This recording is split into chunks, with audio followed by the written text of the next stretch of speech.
हत्यारा। ये एक और चित्र है दोस्तों।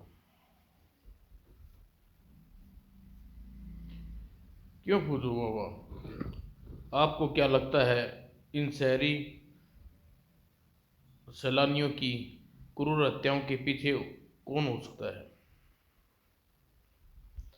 लाशों को देखकर इतना समझ आता है कि भेड़िया इन शहरी हत्याएं कोई इंसान नहीं है। क्या मतलब यह है कि कोई इंसान कभी इंसान का खून नहीं पीता हूँ, तो तुम्हारा मतलब है कि जैन भेड़िया की बात को बीच में काटती हुई बोली, ओह आज मेरा कजन मुझसे मिलने आने वाला है, कहीं वह हत्यारा। घबराओ मत जैन, हम अभी गणतंत्र स्थल पर पहुंचते हैं। गुरुड़ा, तुम किले की पे जाकर सामान बांधने में त्रियक्का की मदद करो, वह कल वापस शहर चल जाना चाहती है। ठीक है मित्र। प्रियंका त्रियंका भेड़िया की मित्र, जो वैज्ञानिक होने के साथ एक तांत्रिक भी है, विस्तार से जानने के लिए बड़े ग्रहणों में। जैन, तुम्हारा कजन यहाँ क्यों आ रहा है? क्योंकि यह तुम पर एक किताब लिखना चाहता है। किताब, वह भी मुझ पर। बातों में व्यस्त भेड़िया और जैन गणतंत्र स्थल पर पहुंचने में अधिक समय नहीं लगा। अरे मेरे भाई पीटर को क्या हुआ? सुबक सुबक, देखो भेड़िया, उस बेरहम हत्यारे ने मेरे कजन को भी मार डाला। सुबक सुबक। जैन को सुबकता देख भेड़िया की रगों में दौड़ता गर्म खून ज्वाला खाने लगा। कौन? तुम कौन?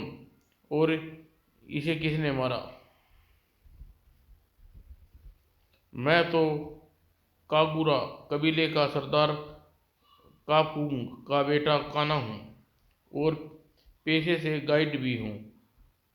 गणतंत्र स्थल पर पहुंचाकर जब मुझे इसके लिए पानी लेकर लौटा तो यह मरा हुआ था। भेड़िया ने एक लंबी सांस ली। हवा में एक अजीब गंध है। फिर उसके जैन के भाई का क्रियाक्रम किया। अगले दिन जंगल में कहीं एक इंसानी खून पानी की तरह पी रहा था। आओ बचाओ। भाग कर कहाँ जाता है? मेरी प्यासा भी बुझी नहीं है। नहीं। और त्रिंका को छोड़कर लौटते समय गरुड़ा की नज़र वह भयानक दृश्य बच नहीं सका। अरे यह तो कहीं वही हत्यारा तो नहीं? आज आया है पकड़ में हत्यारे। अगले ही पल वह हत्यारा धरती और आकाश के बीच में जा खड़ा हुआ। अपनी जान की खैर मनाओ गरुड़ा, और यहाँ से भाग जाओ। जान की खैर तो अब तू मनाएगा हत्यारे, क्योंकि तुझे मार कर मैं बेद पेशकुर शहरियों का बदला लूंगा। ठीक है, तो पहले तुम्हारी ही निमटता हूँ। ले सवाल। उस शहरी को तूने बचा लिया, मगर अब तुझे कौन बचाएगा गरुड़ा? आह आह। गरुड़ा तो मुश्किल में है, किंतु भेड़िया को खबर देनी होगी। ओह क्या नरम नरम खून है, गर्मा गर्म खून है। कपड़ कपड़। आह। तभी जाने क्या कारण था कि आठ सुनकर गरुड़ा को छोड़कर भाग खड़ा हुआ। कुछ देर बाद, क्या कहा गरुड़ा? कागुरा कबीले के पास घायल पड़ा है। हाँ भेड़िया गुरु। और बिजली की फुर्ती से जैन को ले भेड़िया घटनास्थल पर पहुंचा। देखो जैन, यह गरुड़ा के पंख और कदमों के निशान गरुड़ा कबीले की ओर इशारा कंगूरा कबीले की ओर इशारा कर रहे हैं। आओ मित्र भेड़िया, मैं तुम्हारा इंतजार कर रहा था। कहो सरदार, कैसा है गरुड़ा? गरुड़ा तो ठीक है, मगर उस शहरी को हम नहीं बचा पाए। शहरी? हाँ, अत्यधिक भय के कारण उसकी हृदय गति बंद हो गई। हमने उसका अंतिम संस्कार किया। हाँ गरुड़ा घायल है, और गरुड़ा घायल है, इस वक्त दवा के प्रभाव में है। पकड़ो, हत्यारा बच के न जाने पाए। हाँ, उसकी परछाई अभी पर मुझ पर पड़ी। हत्यारा? बिल्कुल उस मूर्ति जैसा दिखता है वह हत्यारा, मगर यह तो इष्टदेव की मूर्ति है, और हमारी मान्यता है कि देव हर मुसीबत से हमारी रक्षा करते हैं। जरूर वह शहरी शहरी भी हमारे लिए खतरा होंगे। ठीक है सरदार, हम चलते हैं, अभी गरुड़ा को यहीं छोड़े जा रही है। घायल गरुड़ा को सरदार का पुल के हवाले कर भेड़िया जैन को लेकर वापस सैलानियों के दफ्तर की ओर चल पड़ दिया। भेड़िया, मुझे तो लगता है यह सरदार काफुल की कोई चाल है। नहीं जैन, अगर सरदार का हत्यारा होता तो गरुड़ा भी जिंदा न बचता होता। एक लंबा सफर तय करने पर वह सैलानियों के दफ्तर में पहुंचे। मैनेजर साहब 4 दिन पहले कान्हा के साथ जो सैलानी जंगल में गए थे वे वापस आए। कलरख बाबू, लेकिन उस पर शक नहीं किया जा सकता, क्योंकि उसका पिछला रिकॉर्ड बिल्कुल साफ है, और इसलिए थोड़ी देर पहले एक सैलानी के साथ मैंने उसे जंगल में भेजा है। ठीक है सर। मैनेजर की बातें सुनकर भेड़िया की आंखें छोटी होती चली गई। उधर जंगल में कहीं फिर वही खूनी खेल खेला जा रहा था। अब ऐसी विचित्र प्राणी मैंने आज से पहले कभी नहीं देखा। और छुपा कर लाई अपनी रिवॉल्वर निकाल कर शहरी ने, मगर यह छोटा सा हथियार तेरे पर खच्चे उड़ा देगा। आह, क्या चीज़ है यह। शायद घबराहट के कारण शहरी का निशाना चूक गया, मगर गोलियों की तेज आवाज़ भेड़िया के कानों में पहुंच चुकी थी। वो गोलियों की आवाज़ तो कहीं नज़दीक से आ रही है। मौत से कोई कब तक भाग सकता है नादान। भेड़िया, मुझे मालूम था तुम्हारी मुलाकात जरूर होगी। गौर से देख देख मुझे हत्यारे, क्योंकि तेरी वो मौत हूँ। आह, जो तेरे शरीर में बेकसूर शहरियों की एक एक बूंद का रक्त बहाकर तुझे एक दर्दनाक मौत देगा। तू बेशक भेड़िया, जो मौत की तू बेवकूफ़ है भेड़िया, जो मौत की धमकी दे रहा है। महंगी, बड़ी महंगी पड़ेगी तुझे यह नादानी। ओह, यह नादान छोकरी तेरी मौत का कारण बनेगी। और अपने आप को संभालो भेड़िया, अगले ही पल बहुत जल्दी है तुझे मरने की। तो ले, पहले तुझे ही इस दुनिया से उठाता हूँ। तूने जैन पर हाथ उठाया, मैं तुझे जिंदा नहीं छोड़ूंगा तेरे, और जंगल में तेरी हस्ती को मिटा कर रख देगा भेड़िया। और उफ, चलो यह खेल भी खत्म हुआ। नहीं, तुम ठीक तो हो भेड़िया? हाँ जैन, मैं ठीक हूँ। आखिर मेरे भाई का हत्यारा मारा गया। हाँ जैन, वह सैलानियों का कोई नहीं मारेगा। आओ जैन, अब यह खुशखबरी हम गरुड़ा को भी सुनाई। चलो गरुड़ा। नादान, बहुत जल्द तुम्हारी खुशियां पर दुखों का पाट टूटने वाला है। चले जाओ, चले आओ मेरे अनुचरों। क्या हमें इसे पार करना होगा? हाँ, मगर यह तो बहुत खतरनाक है। हमारे पास कोई और दूसरा रास्ता नहीं है। डरने की कोई बात नहीं, मेरे पीछे चले आओ। लो, मेरा हाथ पकड़ कर चलो। पेरिस पुलिस के जाबाज जासूस का जवाब था, ये था। अपने जासूस जीवन में जैन ने एक से एक करतब किए थे।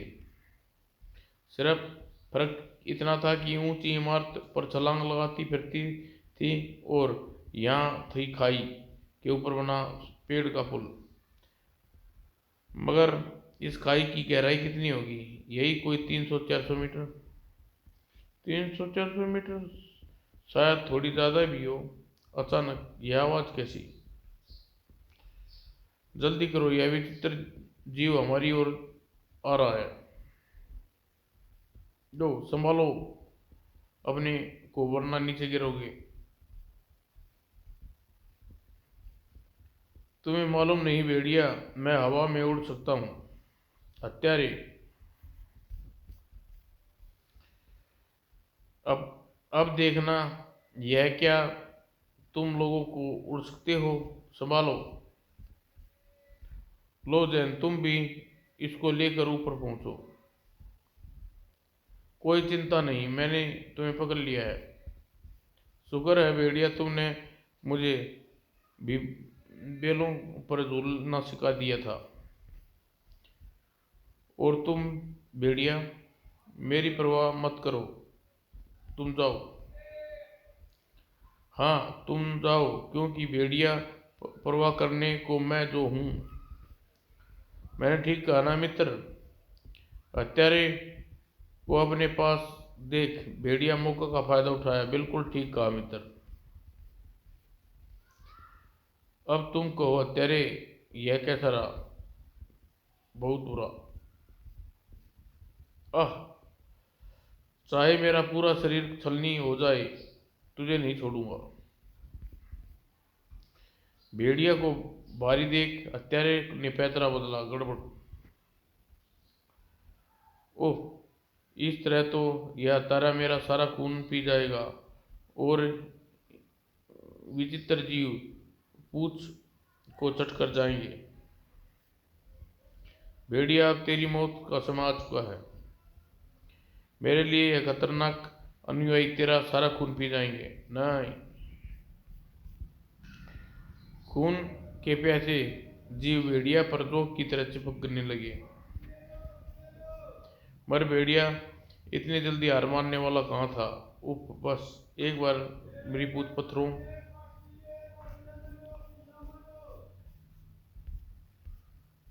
पर फंस जाए तो मैं इन छोटे छोटे मौत के साय को संभल लूं। और तभी भेड़िया का एक विशाल साया लहराया और भेड़िया जमीन पर टकरा कर बिखरने से पहले ही। भेड़िया, तुम ठीक तो हो? और एक रूढ़ा, जिसका मित्र तुम जैसा हो उसे कोई नहीं मार सकता। मित्र गरुड़ा, मेरे तुझे मेरे कबूरा कबीले में ले चलो। अच्छा मित्र। कुछ देर बाद, सरदार काबुल, काबुल, मैं तुम्हारे बेटे काना को ले जाने आया हूँ। क्या मतलब? मतलब यह है कि वह एक हत्यारा है। अपने पिता सरदार काबुल की पुकार सुनकर काना भी वहां आ पहुंचा। मैंने सब सुन लिया पिताजी, मगर क्या भेड़िए के पास कोई सबूत है मैं हत्यारा हूँ? सबूत तो कई हैं काना। मंत्रणा सतल पर प्रथम बार मैंने तुम्हारे शरीर पर उठती गंध को पहचान लिया था। फिर वही गंध हत्यारे में से भी थी। तुम्हारा संबंध इष्ट देवता के कारण भी सिद्ध होता है। गरुड़ा को तुमने इसलिए छोड़ दिया क्योंकि तुम्हें अपनी तरफ बढ़ते अपने पिता के कदमों की आड़ पहचान ली थी। दूसरा सबूत, यह तुम्हारी पीठ पर ताजा घाव, जो तुम्हारी मेरी लड़ाई में तुम्हें लगा था। भेड़िया की ताकत और ठोस सबूतों के आगे काना को झुकना पड़ा। फिर वह सब बताता चला गया। जी पिताजी।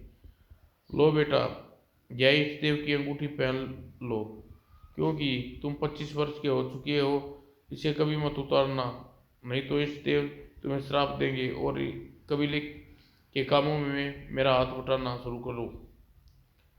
फिर मैं एक पढ़ा लिखा व्यक्ति हूँ, मैं गुरुड़ गाइड बनूंगा।